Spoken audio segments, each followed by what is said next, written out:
Jesus is mine. He's been my foreman in the fire, time after time. Born of His Spirit, washed in His blood, and what He did for me on Calvary is more than enough. I trust in God, my Savior, the one who will never fail. He will never fail. I trust in God, my Savior, the one who will never fail. He will never fail.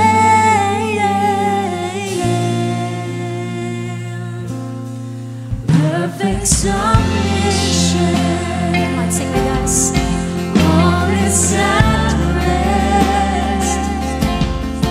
I know the author of tomorrow has all the last days.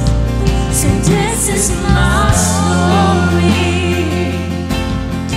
This is my song, praising my risen King and Savior all the day long. Oh, I trust in God, my Savior, the one who will never fail. He will never fail. I trust in God, my Savior, the one who will never fail. He will never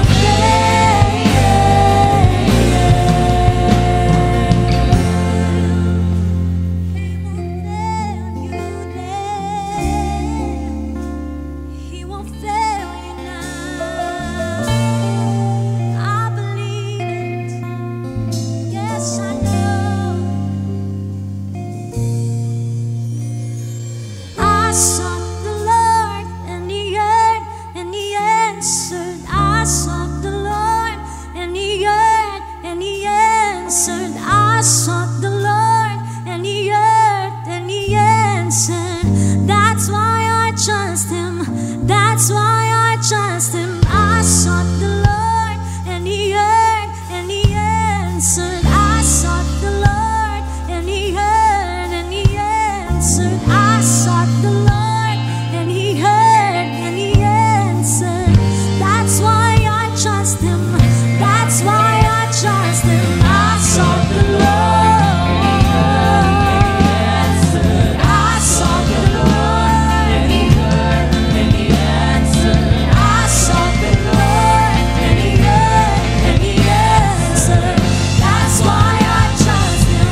That's why I trust Him. I sought the Lord, and He heard, and He answered. I sought the Lord, and He heard, and He answered.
He will never fail,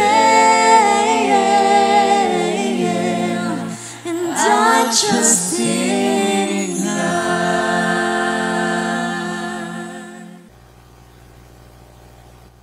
Praise God! Good morning, good afternoon, good evening. Nasaan man po kayong panig ng mundo ngayon.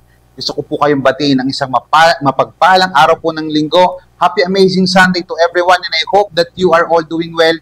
This is Pastor Paul Balgos of Amazing Hope Crossover Campus na nagsasabi po sa atin na anuman po yung atin po mga pinagdadaanan ngayon, gaano man po ito ka-challenging, gaano man po ito kahirap, kadilim, ano man yung mga pinakamabibigat na yugto na pinagdadaanan mo sa iyong buhay ngayon, tiyak, kagaya ng lagi ko pong sinasabi, na mas marami pa rin po tayong mga bagay na dapat pong ipagpasalamat sa ating pong Panginoon. Today po, if I'm not mistaken, ito po yung pangalawang yugto ng ating pong October series, no? At ang title po ng ating pong October series ay Worth Remembering. Pwede po bang i-type natin sa comment section?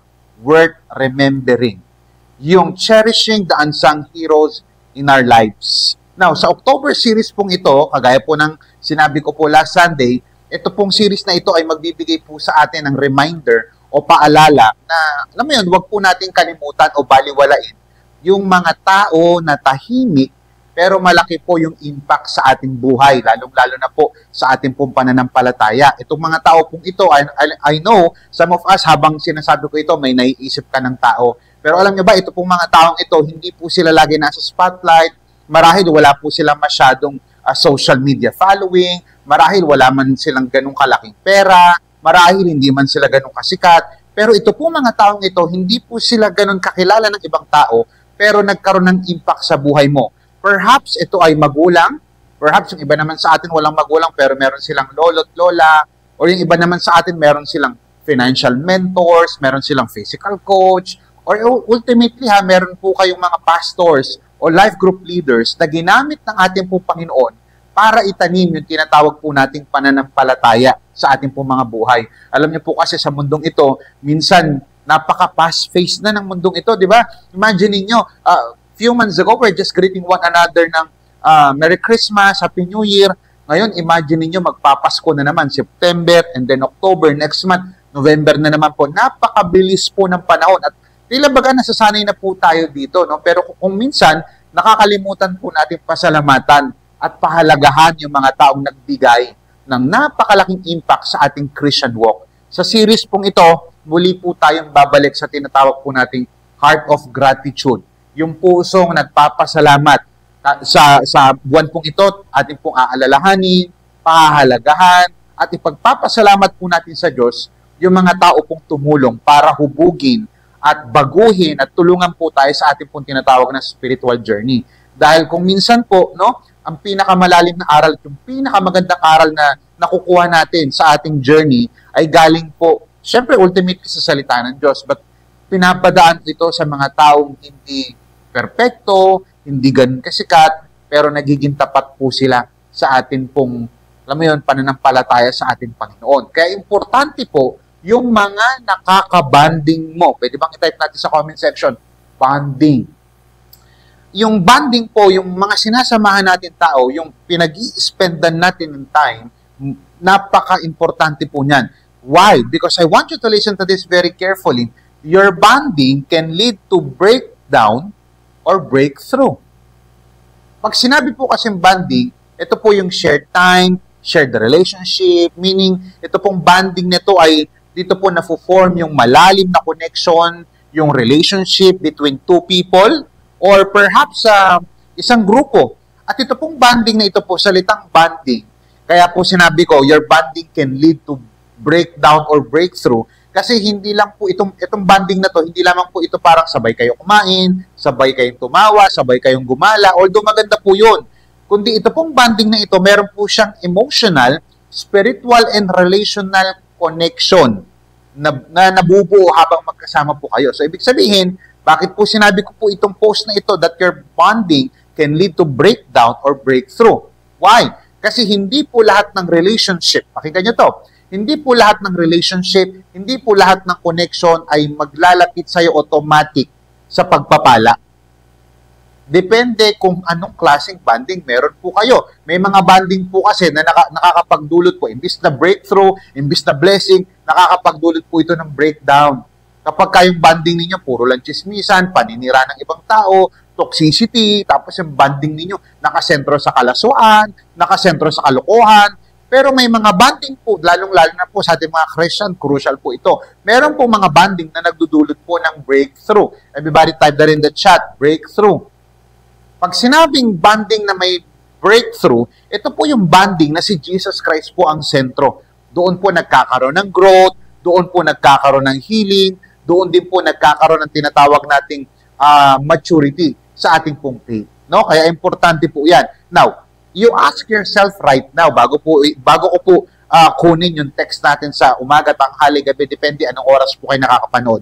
You ask yourself right now, yung banding ko ba ngayon, yung mga kabanding ko ba ngayon, perhaps individual or group, ito ba ay nagdadala sa akin para mapalapit ako kay Lord? O lalo akong mapalayo sa Diyos? Anong malaking katanungan. Bakit ko po tinanong sa inyo? Because at the end of the day, our relationships, our bonding with other people can either break us or build us. At nakadepende po ito kung sino ang sentro ng bonding ninyo. At yan mismo ang pag-uusapan po natin. Buhay o bonding ng dalawang tao sa Bible na nagkaroon po ng breakthrough at blessing. Hindi lamang po sa kanilang mga nasasakupan, even sa panahon po natin ngayon. Wala po akong ibang pinatutungkulan ngayon, kundi yung buhay po ni Apostle Paul at saka ni Timothy. Ito po, hindi lang po sila basta magkaibigan. Meron po silang relationship, hindi lamang mentor and student relationship, kundi spiritual bonding. Ito po yung meron sila. Now, I want you to open your Bibles sa 2 Timothy chapter 1, verses 2 through 5. Basahin ko po ito, and then later on, kunin natin yung context at ano po ba matututunan natin dito bilang mga Christian. Sabi po ng 2 Timothy chapter 1, verses 2 hanggang 5. Basahin po natin. Sabi niya, to Timothy, a dear son to me, grace, mercy, and peace to you from God, the Father, and from Jesus Christ, our Lord. Verse 3, I always remember you in my prayers day and night. And in these prayers, I thank God for you. He is the God my ancestors served, and I have always served Him with a clear conscience. Verse 4, I remember that you cried for me. Wow! I want very much to see you so that I can be filled with joy. Verse 5, I remember your true faith. The kind of faith first belonged to your mother, Lois, and your grandmother, Lois, and your mother, Eunice. I know now, have that same faith. Uy, napakaganda nito. Purihin ang Panginoon sa pagkakabasa ng kanyang banal at makapangyarihan salita. Si Apostle Paul po ang sumulat ng letter na ito, at ang letter po na ito ay isa po sa kanyang prison letter nung siya po ay nakulong sa Rome. At ito pong letter na ito po yung sinasabi ng mga Bible scholars na last letter po ni Paul bago po siya ma-execute. Nalalapit na po ang kanyang kamatayan, pero yung kanya pong pananampalataya ay nananatiling malakas. Sulat niya po ito sa kanyang disciple, sa kanyang son in faith, sa kanyang anak sa pananampalataya na si Timothy. Alam niyo po, may mga tao talaga na, alam mo yun, na kapag ka naaalala mo, mas lumalakas yung faith mo. Meron po ba kayong mga tao na ganyan sa buhay ninyo na kapag naaalala niyo to, I remember to si pastor, I remember to si kuya, si ate, yung lolo ko, yung lola ko, mas lumalakas yung pananampalataya ninyo. Yung tipong pag naiisip mo sila, napapa-thank you Lord ka. Kasi Lord, salamat dahil ginamit mo yung taong ito para palakasin ako. Ganun yung relationship ni Apostle Paul at ni Timothy. In these tender words, si Apostle Paul po, nirecall po niya yung kanya pong spiritual son na Timothy. No? Yung level ng kanyang relationship with him. Kaya pansinin niyo yung mga statement ni Apostle Paul, I remember you in my prayers day and night. Inaalala kita. Ipinapanalangin kita gabi man o araw. I am mindful of your tears. Alam ko yung luha mo. Alam ko yung pinaguhugutan mo. Parang ganun yung sinasabi niya, I call to remembrance the genuine faith that is in you. Naaalala ko yung totoong pananampalataya na sumasa iyo. yung memory po ni Apostle Paul, matanda na po si Apostle Paul dito, at siya po ay malapit nang i-execute, yung memory po ni Paul was filled not with regrets, but memories ng kanilang bonding. Pakinggan maigi, ng kanilang bonding ni Timothy na hitik sa blessing. Ano po pwede nating matutunan sa passages na pinasa po natin? Ito pong passage na ito ay tinuturoan po tayo na yung godly memories, yung mga makadiyos na alaala ay nagbibuild po ng lasting legacy. Ganon din po dapat sa ating pong buhay. Dapat yung mga taong nagkaroon ng impact sa atin, nadadala po natin ito so that we may be able to pass it on towards other people. So hindi lang to basta banding ng ordinaryong tao, banding po ito ng dalawang anak ng Diyos, dalawang mga mananampalataya. So ano po pwede nating matutunan sa umaga, hapon, depende anong oras po kayo nanonood sa mga oras pong ito. Samahan niyo po ako sa ating pong topic entitled From Bonding to Blessing. Pwede po bang i-type niyo sa comment section, From Bonding to Blessing? Napakaganda nito. Ulitin ko po, hindi lahat ng nakakabanding mo makakatulong sa'yo. Hindi lahat ng nakakabanding mo ay magkukos ng growth sa'yo. Yung iba, imbis na blessing, ay magiging, alam mo yun, pagkasira pa ng atin pong mga gustong gawin na tama sa buhay. So, sino yung mga dapat nating inaalala? Lalong-lalo na yung mga tao na nagbigay sa atin ng pagpapala o na bless tayo. So, una, verse 2 hanggang 3. Timothy, my dear son to me. Sabi pa niya sa verse 3, talon tayo, I always remember you in my prayers. Day and night, and these prayers, I thank God for you. Number 1, remember those who shared their lives with you. Alalahanin mo daw yung mga taong shinare yung kanilang buhay sa iyo. Napakaganda po nito. Ito pong beloved, my dear son, my dear. Sa iba po, beloved. Ito pong salita pong dear or beloved, galing po yun sa salitang Greek, na ang ibig sabihin po ay agapetos, na ang ibig sabihin, beloved, dear, worthy of love. Ang ibig pong sabihin nito, naging mabuting anak po sa pananampalataya si Timothy kay Apostle Paul. Kaya worthy of love.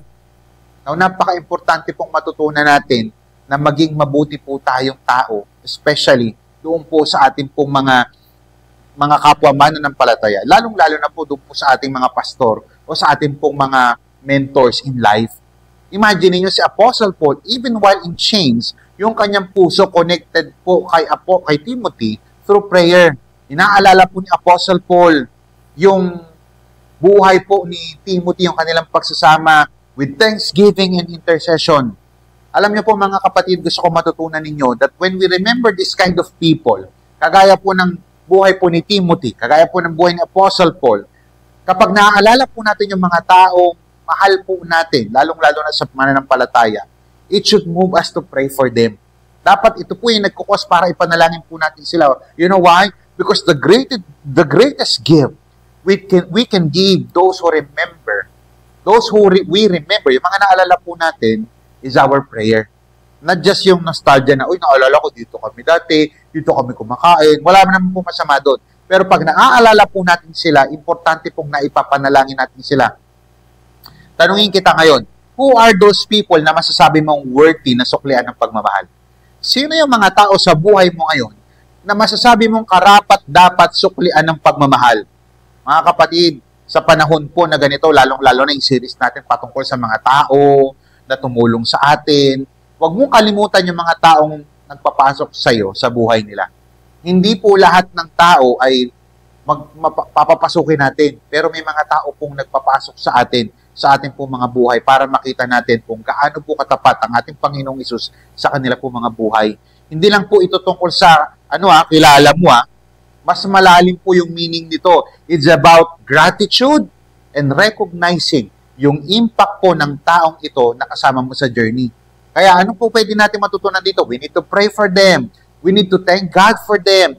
Take time to appreciate them. I-reach out natin yung mga taong naging malaking bahagi ng buhay natin. Alam niyo po, bilang inyong pastor, meron po akong ipapa-assignment sa inyo. Ngayong linggo pong ito, maglista kayo ng at least 3 tao na naging malaking impluensya sa iyo. Pwedeng mentor mo, life group leader mo, pwedeng yung nag-invite sa'yo sa church, pwedeng leader mo, pwedeng teacher mo, pwedeng magulang mo, pwedeng kaibigan mo. Anong gagawin ko dito? Ipag-pray mo yung mga taong ito, magpasalamat ka sa Diyos para sa kanila. At kung kaya mo, i-message mo sila, sabihin mo kung gaano mo pinasasalamatan ng Diyos sa buhay mo, sa buhay ng taong ito. Kaya dahil po minsan, ba't po sinasabi ito? Kasi po minsan, hindi natin alam kung gaano kalaki yung encouragement. Why do I say this? Kasi yung mga taong tumulong sa'yo para makakilala ka sa ating Panginoon. Yung mga taong tumulong sa'yo, makarating ng church, makarating sa life retreat, yung mga taong tumulong sa'yo para magkaroon ka ng, alam mo yon, ng buhay na maayos, yung buhay na mananampalataya ka na ngayon, pasalamatan mo sila. Malaking encouragement ang simpleng salamat yung maririnig ng mga taong nakatulong po sa atin o nakatulong sa inyo. Don't just remember them. Huwag mo lang alalahanin, okay, naalala mo, wala pong masama doon. Reconnect with them. Pray for them. Appreciate them. Because love that remembers is love that prays. Kung talagang naaalala mo sila, ipanalangin mo sila. Palakpakan po natin ang ating Panginoon. So, sino po yung mga alalahanin natin ngayong linggo? Yung mga taong nag-share ng kanilang buhay sa inyo. Maniwala po kayo, hindi lahat ng tao nag-share ng buhay nila sa ibang tao. Kaya pag may isang taong pinapasok ka nila sa kanilang buhay, sa kanilang bahay, sa kanilang personal life, magpasalamat ka. Why? Kasi it's a privilege na makita mo yung buhay ng isang tao, lalong-lalo na yung mga mananampalataya nating kapatid. Verse 4, How I long to see you again. How happy I would be, for I remember your tears as we left each other. Una, remember those who shared their lives with you. Pangalawa po, remember those who suffer with you. I-type nyo nga po sa comment section, suffer. Yan. Kanina shared. Pangalawa naman po, suffer. Bakit ko po sinabi ito? Kasi isa sa pinakamalalim na alaala ni Apostle Paul kay Timothy ay hindi lang yung mga panahon na matagumpay sila sa ministry, na marami pong naboborn again, na marami pong nako-convert sa Christianity, na marami na pong sumusunod sa ating Panginoong Hesus. That's not bad. Kundi gusto pong ipakita ng Scripture na ang isa sa pinakamalalim na alaala ni Apostle Paul kay Timothy, hindi lang yung mga success nila sa ministry, kundi yung mga panahon na lumuluha din sila at naghihirap sila. Kaya sabi niya dyan, I remember your tears when we left each other. Naaalala po ni Apostle Paul kung paano silang dalawa ay nagsama sa ministry. Hindi lang sa saya, hindi lang sa success, kundi nagsama rin po sila sa pagod, sa persecution, nagsama rin po sila sa criticism, nagsama rin po sila sa lungkot, nagsama sila sa gutom, nagsama po sila sa hirap. Kaya mga kapatid, sa mga panahon pong ito, ang tunay na relasyon sa Panginoon ay hindi po nasusukat sa shared blessings, kundi sa shared burdens. Why? Bakit ko po sinabi ito? Kasi minsan, sa gitna po ng paghihirap, mga challenges po natin, doon tumitibay ang samahan at pananampalataya po natin. Kaya tanungin kita ngayon, sino yung mga tao na kasama mo sa gutom? Yung mga tao na kasama mo sa challenging times. Minsan, makikilala mo ang tunay na kaibigan. Alam mo, napansin ko kapag may pera ka na, kapag kasikat ka, dumadami yung barkada mo. Meron akong isang tinanong, sabi ko, ginaglorify mo si Lord sa social media mo, dami mong blessing. Dumami barkada mo tsaka kaibigan mo, no? O nga, pastor yung mga dating hindi pong mapansin sa akin, nag-PPM na sa akin ngayon, yung mga dating binabaliwala ko ngayon, binibigyan na ako ng atensyon. You see, kapag successful ka na, pag feeling blessed ka na, dumadaming kaibigan mo. Pero gusto kong malaman ninyo na makikita mo ang tunay na kaibigan o yung tunay na kapatid sa pananampalataya kapag kakasama mo hindi lang sa blessing, kundi sa burden. Yung pag-alala po ni Paul sa pinagsamahan po nila ni Timothy, hindi lang po ito parang sentimental memory. Spiritual po ito. Hindi lang siya nag-reminisce, nag-reflect po siya kung paano ginamit ni Lord yung bawat luha, yung bawat challenges, yung bawat criticism, yung bawat persecution para palakasin yung kanilang bond. Kaya family, church family, kapag may mga pinagdadaanan po tayong mga pagsubok bilang pamilya, bilang simbahan, bilang life group, Nawa po makita natin na ginagamit po ito ni Lord para lumabas kung sino yung tunay sa atin. Kung ano yung tunay na intensyon natin sa bawat isa. Kaya kapag ka naaalala mo yung mga taong kasama mo umiyak, yung mga kasama mo nagtiis, yung mga kasama mo lumaban sa gitna ng hirap ng buhay, huwag mong alalahanin yung sakit lang. Alalahanin mo rin kung paano ginamit ng Diyos yung season na yon para mas lumalim tayo o kayo sa pananampalataya. Pakinggan niyo po itong maigi. Alalahanin at pasalamatan mo ang mga taong hindi ka iniwan sa gitna ng kagipitan. Mga taong kasama mong mag-pray, mga kasama mong umiyak, mga kasama mong kumapit sa pananampalataya. Kaya kapatid, sa oras na pinagpapala ka ng ating Panginoon, huwag mong kalimutan yung mga kakilala mo, lalong-lalo na yung mga tumulong sa'yo ng mga panahon na walang-wala ka. Pwede mo silang tawagan, pwede mo silang i-message, ipagdasal mo sila, pwede mo nga silang i-treat, pwede mo silang, alam mo yun, bigyan ng small token of appreciation. Kung walang-wala, yakapin mo, bigyan mo na malulupit na mga messages. Mga kapatid, sa mga panahon naman na magkakaroon ng pagsubok yung kapatid mo o yung mga kakilala mo, nawa ikaw naman yung maging Timothy, Apostle Paul sa buhay nila. Handang makinig, handang dumamay, at handa pong manalangin para sa kanila. Kaya wag po natin i-take for granted yung mga taong, alam mo yun, nakita yung pinakamadilim, pinakamasakit na araw ng ating buhay, pero pinili pa rin po nilang manatili sa atin. Sila po yung tunay po nating family. At ito pang tunay po nating family, whether by blood or by choice, sila po yung mga dapat po nating bigyan ng parangal sa ating pong mga buhay. Palakpakan po natin ang ating Panginoon. Hi, I'm Joey Montes from Amazing Hope Crossover Marikina Campus. So, I'm here po to share a bit about my experience or my testimony when it comes to giving. Sabi po sa 2 Corinthians chapters 9 verse 6 to 7, remember this, a farmer who plants only a few seeds will get a small crop, but the one who plants generously will get a generous crop. You must each decide in your own heart how much to give, and don't give reluctantly in response to pressure. For God loves a person who gives cheerfully. So, dito po, inalintulad tayo as Christians na sa farmer po na nagtatanim. So, as Christians, kung gusto mong umani na marami, kailangan din natin magtanim po ng madami. And ang iba pang characteristics po dito is yung pagiging cheerful na giver. Hindi dahil sa pinapressure tayo na ating fellow Christians, na ating pastors, or hindi dahil napapressure tayo na gusto natin magpa-impress ng mga tao na marami tayo nabibigay. Pero dahil po nabibigay tayo ng based sa ating own heart and based sa ating own capability. And isa din po dito attribute na kailangan is yung personal decision or yung trust in God's provision. Na kailangan sinusurrender talaga natin din yung finances natin, yung struggles natin, kung saan man tayo nahihirapan, lahat sinusurrender natin sa Diyos. Ang isa pong magandang example nito is sa Mark chapter 12 verse 41 to 44. Sabi po dito, Jesus sat down near the collection box in the temple and watched as the crowds dropped in their money.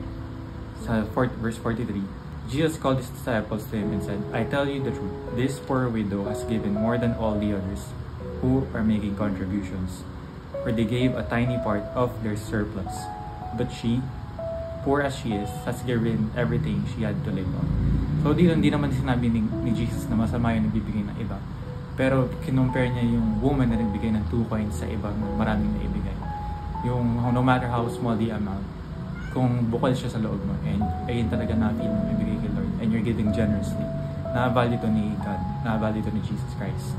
As I stayed faithful sa pagbibigay kay Lord and sa pag-bless or pagiging blessing din sa iba, binigay din sa akin ni Lord yung mga pinag-deserve ko dati before na hindi ko makukuha. For a very long time, meron po akong Saturday shift sa aking work. Wala akong social life or hindi ko nakakasama sa mga lakad ng aking mga kaibigan. Pinag-pray ko na matanggal yun sa akin kasi gusto kong, nasabi ko, I'm in my prime para gumini. Pero ang dumating po sa time na nahihirapan ako mag-Sunday service, mag-serve kay Lord during Sunday mornings kasi masyadong po yan. And then, within less than a few months, nakuha po siya when I stayed faithful to God. As your fellow Christian or as part of our family po here, I highly encourage you to also give generously and also based po sa ating conviction and commitment po sa ating Panginoon na magbigay po tayo, be it our tithes or our offerings. Let's give to our to our God po and to our church.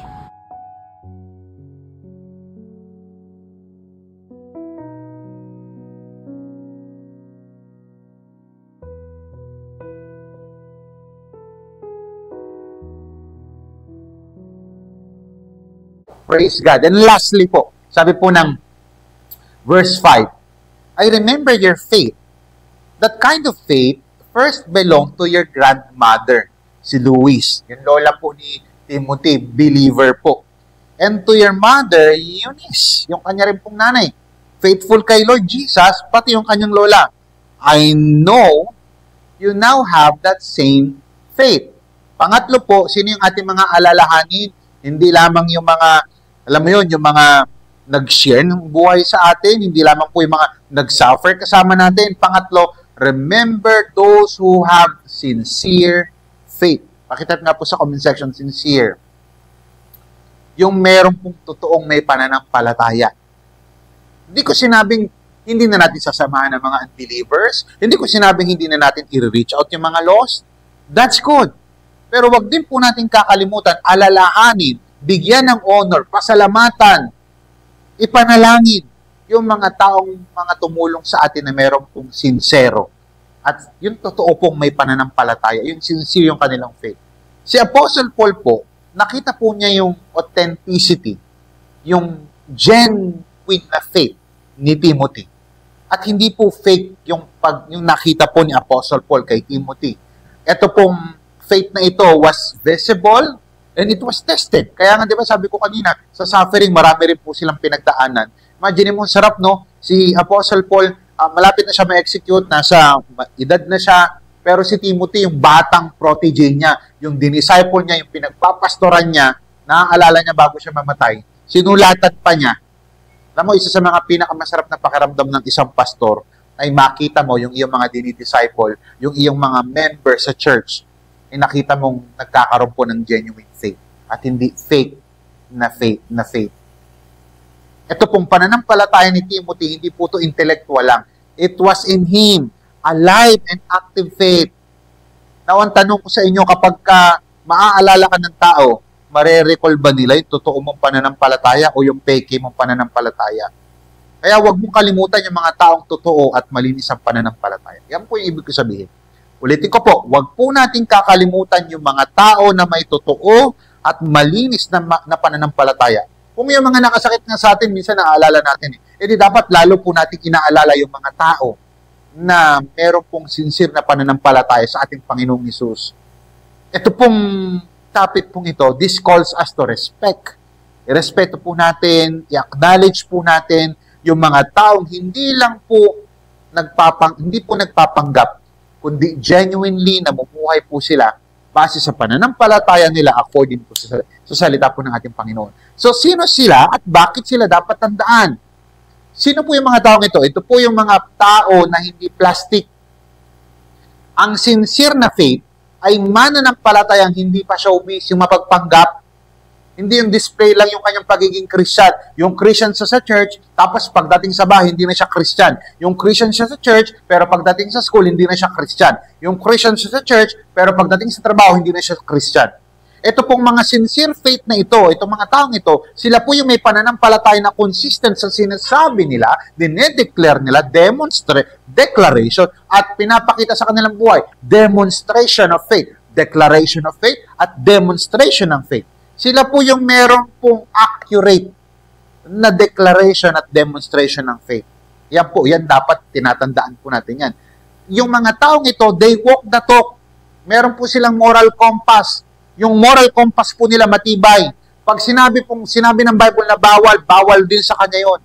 Pag sinabi po ng Bible na hindi ito tama, hindi tama, kahit pa okay sa iba, yan yung mga tao po dapat na dinidikitan natin at pinagpapasalamat natin kay Lord. Sila kasi po yung modelo. Ang mga tao po na may sincere faith, madalas po, nagiging living example po sila. Kagaya, di ba, sabi ko last week, abiding hope. Yung abiding hope, yung totoong umaasa sa Diyos, nakakahawa po yan. Di ba, nahawa na nga tayo ng negativity, ng mga toxic people, nahahawa tayo nadadamay tayo di ganun din po pagdating sa totoong pananampalataya. Yung mga tao pong ito, yung may mga authentic faith, sila po yung may mga sincere faith, Sila po yung mga living example kung paano humarap sa mga challenges. Kaya tignan mo ang mentor mo, ang pastor mo, paano sila humarap sa problema. Hindi sila perfect, pero makikita mo na hanggang ngayon nagpapatuloy pa rin sila. Nakikita mo sa kanila kung paano kumapit sa pananampalataya ay dumadaan sa matinding pagsubok. Kaya pansinin nyo, napakaganda tignan ng isang tao na nakaka-inspire. Hindi sila perfect, na-challenge din sila, pero kapag totoo ang pananampalataya, matatag po sila sa mga pagsubok. Kaya pansinin nyo, sabi sa verse 5, I remember your true faith. That kind of faith first belonged to your grandmother. Natatandaan ko yung yung totoo mong pananampalataya, sabi niya. Yung ganyang pananampalataya, ganyan yung sa lola mo eh. Tsaka yung sa nanay mong si Eunice, ganyan. Sabihin, kakilala ni Paul yung lola, kakilala rin ni Paul yung nanay. Even yung tatay. I know you have that same faith. Uy, ganun. Kaya importante, pakinggan nyo maigi. Bibigyan ko ng diin ngayon si Eunice at saka si Aling Louis. Kapatid, mas lumalalim ang pananampalataya kapag ipinapasa ito ng tapat. Ano ibig sabihin nito? Hindi lamang po sapat na may faith ka, wala pong masama doon. Pero yung faith na yan, dapat maipasa mo rin sa iba, lalong-lalo na sa mga susunod na henerasyon. Imagine niyo, mayroong Timothy, may Pastor Timothy, kasi meron nag-influence sa kanya na lola at saka nanay. Sa mga lola ngayon, tsaka sa mga nanay, shout out sa inyo, tsaka sa mga tatay, please, I plead you, ipasa po natin yung pananampalatayaan natin sa mga anak natin. Hindi ko sinasabing, parang, hingahan mo lang na ganyan. Sa pamamagip, how can I impart my faith? Yung aking paniniwala, yung aking pananampalataya. Di ba dapat manampalataya siya kay Lord? Na ipapasa ba yun? Hindi. Ang point is this. Paano ko maipapasa yung faith ko sa anak ko? Paano ko maipapasa yung faith ko sa apo ko? Sa pamamagitan ng pagmomodelo, sa pamamagitan ng pagpapatuloy, na kahit anumang problema ang pinagdadaanan mo, na kahit gaano ka-challenging ang buhay, ipinapakita mo sa anak mo, sa apo mo, at sa mga kapamilya mo na nagpapatuloy ka pa rin sa pagsunod sa ating Panginoong Hesus. Si Louis and Eunice were women of influence na kung saan nagturo kay Timothy ng scripture nung bata pa lang siya. That's according to 2 Timothy chapter 3 verse 15. Yung kanila pong pananampalataya hindi namatay, hindi nila binitbit sa kamatayan, na naipasa nila ito sa next generation. Kaya lahat po tayo mga kapatid, may mga tao pong nakatingin sa atin. Kaya I pray na mag-iwan po tayo ng legacy na kung saan makukuha ng atin po mga anak. As my personal testimony, ako po ay, syempre, I am a pastor right now. I've been pastoring this church for about 6 years and I've been in the full-time ministry for about 16 years. Pero alam nyo, may ginamit din si Lord na mga tao para ako ay makapaniwala o maniwala at makakilala sa ating Panginoong Hesus. Andyan po yung nanay ko, andyan po yung lola ko na siya po yung pinaka masugid kong, alam mo yung taga-pray. Every time na ako po ay nagloloko before, I took drugs, I joined fraternity, ako po ay pinag-aral ng nanay ko pero hindi po ako nag-aral ng according doon sa dapat tapusin na 4-year course, naging 7 years siya, pero yung lola ko patuloy ako pinapanalangin. There was one time na ang lola ko habang ako ay natutulog na alimpungatan ako sa madaling araw, ang bira nililehans ako, pinagpipray ako. Meron po akong Louis and Eunice and ultimately, yung tatay ko rin po pastor. Yan yung parang, I call it my heroes of faith. Sila yung mga, bukod kay Jesus Christ, ultimately si Jesus Christ. Bukod, may mga ginamit si Jesus Christ na mga tao para hubugin kung sino ako ngayon na nakatayo sa harapan nyo dito sa pulpito. That is why, ang sasabihin ko po sa inyo, huwag po ninyong baliwalain yung topic na ito sapagkat marami pong mga tao ang pwedeng makakilala sa Panginoon sa pamamagitan po ng buhay ninyo. Dahil isi-share nyo po sa kanila yung gospel, even yung buhay ninyo, i-demonstrate nyo po ang kabutihan ng ating Panginoon. Kaya, as I end, honor those who sowed into your spiritual life. I-honor po natin yung mga nagtanim sa spiritual life natin. Alam mo, kung nabubuhay lang yung tatay ko ngayon, I'm gonna honor my father. But still, na-honor ko pa rin siya. Nababanggit ko siya, pero iba sana yung nabubuhay siya. Huwag niyo pong antayin na mamatay yung mga tao na nagkaroon ng effect, nagbigay ng malaking impact sa spiritual life niyo bago niyo pa sila i-honor. Ngayon pa lang, pahalagahan mo na yung mga tao, pasalamatan mo yung mga taong nag-invest sa spiritual life mo. Yung mga taong nag-pray sa'yo, yung mga taong nagturo ng word sa'yo, yung mga taong simpleng nagturo sa'yo, ano ang Trinity, Diyos ba si Jesus Christ, yung mga taong nagturo sa'yo sa Right Start lesson, sa Lifestyle lesson, yung mga taong tumulong sa'yo para mapalapit sa Diyos. In short, i-honor mo yung mga ginamit ni Lord para lumago ka sa faith. Now, ask yourself, when was the last time in-honor ko yung mga tao? Yung pastor ko, yung leader ko, yung ate ko, yung kuya ko. When was the last time in-honor mo? Pinasalamatan mo? Kailan mo huling nayakap yung mga tao? Napasalamatan yung mga taong naglapit sa'yo sa Diyos? Bakit nakafocus sa tao tong preaching na to? Kasi po yun yung topic natin. I'm not saying na huwag tayo mag-focus kay Jesus Christ. Ultimately, ang focus natin si Christ. Pero si Jesus Christ, according to His Word, gusto niya rin i-honor natin yung mga taong ginamit niya sa buhay mo. Kaya huwag mo nang antayin na mamatay pa yung mga tao bago mo i-honor o pasalamatan.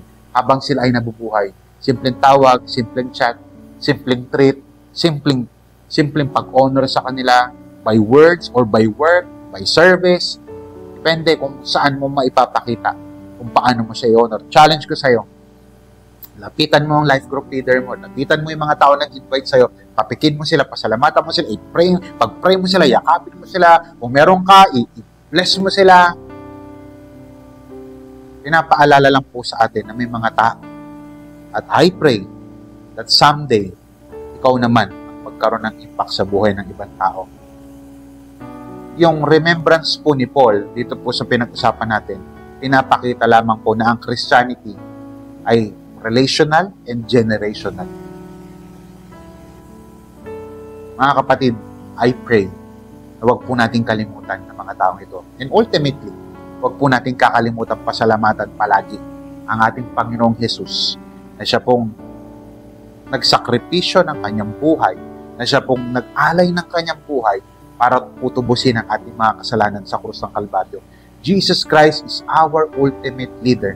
At siya po dapat ang pinaka-ultimate na napaparangalan po natin. Hindi lang tuwing Pastor's Appreciation, hindi lamang po tuwing October, araw-araw po ng buhay natin, dapat napapasalamatan po natin ang ating Panginoong Jesus. Manalangin po tayo. Panginoon, maraming salamat po sa hapon, umaga, tanghali, gabi na ito. Father, I pray that in the name of Jesus, tulungan niyo po kami laging paalalahanan o maalala ang mga taong ginamit niyo po sa aming buhay para po kami ay lumago. Lord, help us to remember those who shared their lives with us. Help us, Lord God, to remember those who suffer with us. Yung mga taong saksi sa aming paghihirap, yung mga taong sumama at kasama namin sa mga pinakamadidilim na yugto ng buhay namin. Lord, help us to remember yung mga tao po, Panginoon, na meron pong sincere na pananampalataya sapagkat ito pong mga taong ito, sila yung ginamit ninyo para lalo po kami makakilala sa inyo. Lord, help us to become kagaya po ni Luis at saka ni Eunice. Help us to become like Paul and Timothy, Lord, na meron pong bonding na nagtuturn sa blessing. Tulungan niyo po kami na mapalapit sa mga taong ilalapit din po kami sa inyo. Maraming salamat po, Panginoon. And if you come here for the first time at wala ka pang relationship kay Jesus Christ, perhaps ito na yung greatest blessing na pwede mong matagpuan sa buhay mo.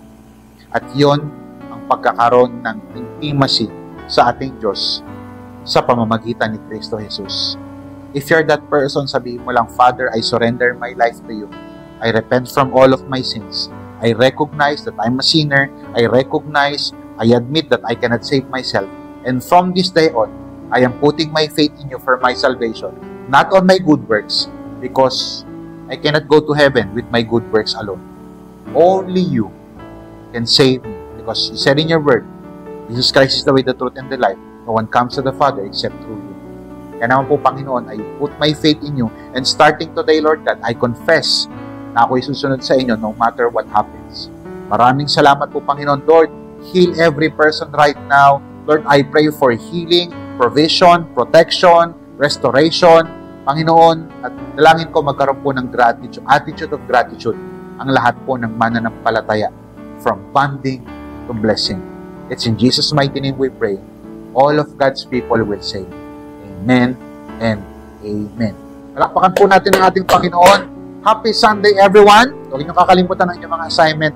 Find someone today, mga taong nag-invest sa inyo, yung mga taong nag-make ng impact sa inyo, mag-bonding kayo, nang sagad magkaroon pa kayo ng deeper connection and relationship, ultimately, sa ating Panginoon. This is Pastor Paul.